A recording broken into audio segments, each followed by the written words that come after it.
Hello, in this video I'm going to review the determinants of the price elasticity of supply. Some background.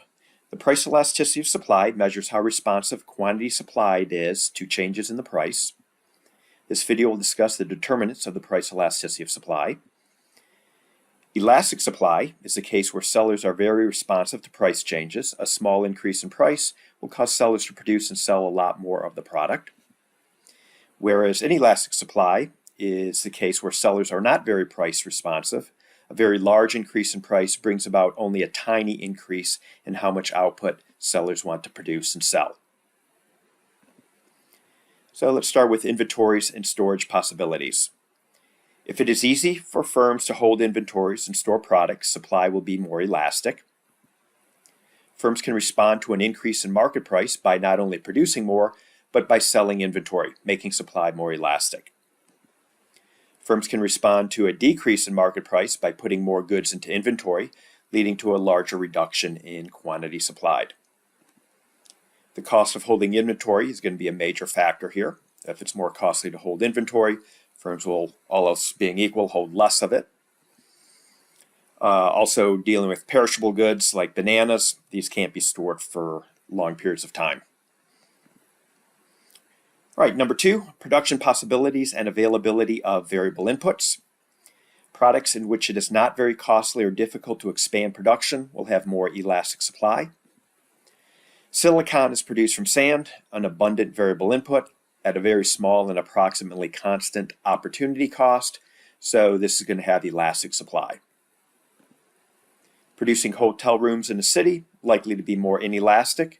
It is hard and expensive to convert office space and other buildings into hotels.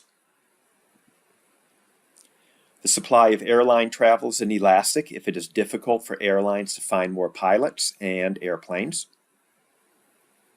Some goods have an inelastic supply because it's difficult to produce more, such as just beachfront property.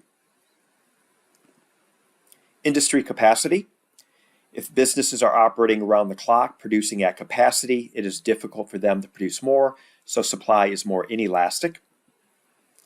If businesses have a lot of underutilized fixed inputs that are sitting idle, they can more easily ramp up production from a price increase, so supply will be more responsive or more elastic. The ease of entry and exit. If it is relatively easy and inexpensive for new firms to enter a market, supply will be more elastic. The catering industry will attract a lot of new firms when prices rise because it is fairly easy to enter this market. It can be done at a very low cost. It is very costly to enter the satellite radio industry. You got the high cost of satellites and getting them into space, so tend to be more inelastic for the satellite radio industry. Time period since price change. So in general, supply is more elastic in the long run. Supply is more inelastic in the short run. Over longer time horizons, it is easier for firms to build or close factories, making supply more elastic. Over longer time horizons, it is easier for firms to enter or leave markets, also making supply more elastic. In the very short run, farmers cannot easily adjust the crops they are growing, so supply tends to be more inelastic. Because it takes time to plant new crops and wait till harvest, supply is more elastic in the long run. Okay, that's it.